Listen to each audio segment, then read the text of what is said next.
guys, today we're going to be taking a look at the brand new Containment Crew Tsunami cage. Now these came available for pre-order, I believe, about a month and a half ago. There were special, deals. If you got it pre-ordered, it was cheaper, and you got some cool limited edition stuff. So this is how the box comes to you. It's actually very, mine's cut open because I was excited and I didn't wait to open it. They're actually very nicely packaged. They have the nice Containment Crew sticker there to seal it, and they have a personalized serial number logo on every box. And these are very nice boxes. I mean, for a cardboard box, it fits it very well. So let's go ahead and open this, if I can get it open. And there's the cage. And on mine, I actually did get the limited edition wheels because I didn't have any Containment Crew wheels and I really like them. And these ones came with it, so I just decided to jump on them. If you want to look, there, right there. The Cyclones with some cool text on them. And Cyclones are one of my favorite wheels, so I decided to grab them. Also in the box, there are stickers, more stickers that come in here, but I took them out already, so I want to put them on some stuff. In the package, you also get some motor spacers that are made out of, it feels like acrylic, and 4 mounting screws for your motors. These are for, I believe, if you have longer shafted motors, so they don't rub on the other side of the shell. Something like that. I've never had to use them, but it's good that they come with them. Let's put that aside. So this is the cage. This is a 42 millimeter spaced cage.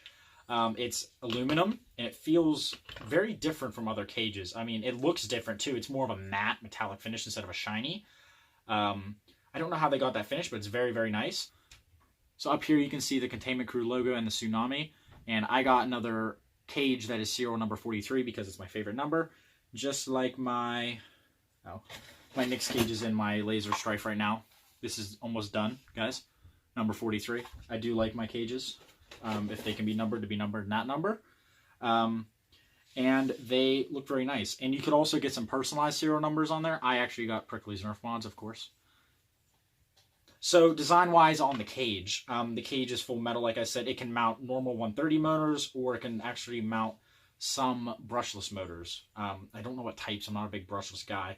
The front looks to be accommodating for normal barrel material.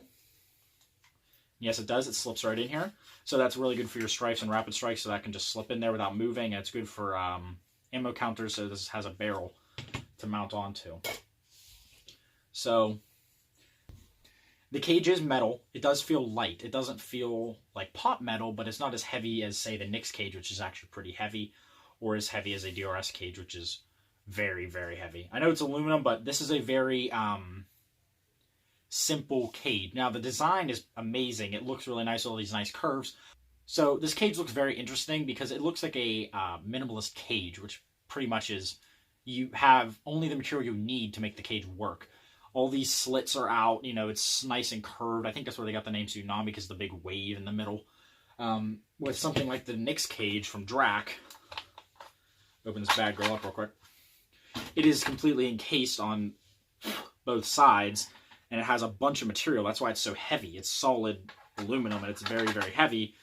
That's good for cage rattle, but it's a very heavy cage, so you actually do feel it in the front. I feel it in the front of that thing very much. This isn't going to be a problem. It feels almost about, I'd say it's about 2 printed cages put together in weight-wise.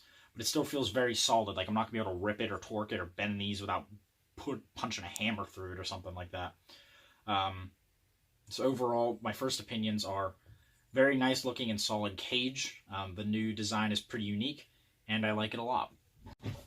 Now, do I think this cage is worth the money? Yes. This is a very nice looking cage. It's a very beautiful cage.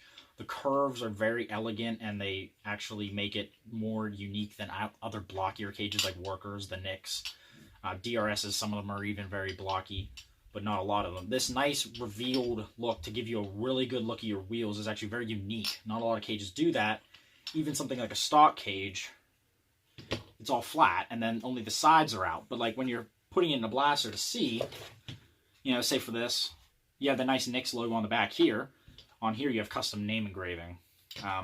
Over on this side you see mostly metal and some wheel, but you don't really see the whole wheel, you just see the top. I think seeing the whole bottom of the wheel while you're in there is actually a very cool idea, and seeing the sides of it, I think it's a very cool idea, and I'm actually surprised no one else has done it yet, except Containment Crew. Now, it does mean more dart dust can get into the blaster instead of just the cage, but you should be opening your blaster up to do maintenance anyway, so that's not a big deal. This is probably the most I'd pay for a cage like this. Not one that has, like, Hestons have brass and stuff. They're very accurate. If I'm going for an accurate build, I'll buy that. This is for a blaster that's like, I want to run this in local wars. I have a FPS cap of 150. This is the cage you should get if you want a metal cage. Worker cages don't really get it for me there. They have 42.5mm spacings. They're made of pot metal. They don't sound that good. This, I already know this is going to sound great because it's aluminum. So I should have this in a build soon, and I'll update when I do that video, I'll link back to this one and show you how it performs and everything. I don't have a chronograph right now. It's my bad. Poor college kid. Don't worry about it. But that is my review on the Containment Crew Tsunami cage. If I think they still have some available on their website, I'll put it down in the description. I don't think you can get the wheels anymore, though, or the custom name engravings. Those are pretty much done, I think. I don't think they're doing anymore. I think they're just doing the base cage. They might do the Containment Crew Tsunami and not the numbers or anything. So if they're a little pricey, but most good metal cages are. Worker cages are you know. You're going to get what you pay for, and this is a very nice cage, and I definitely think it's worth the money. So if you guys like that I'm back posting videos and like reviews like this, please let me know. And as always, have a great day.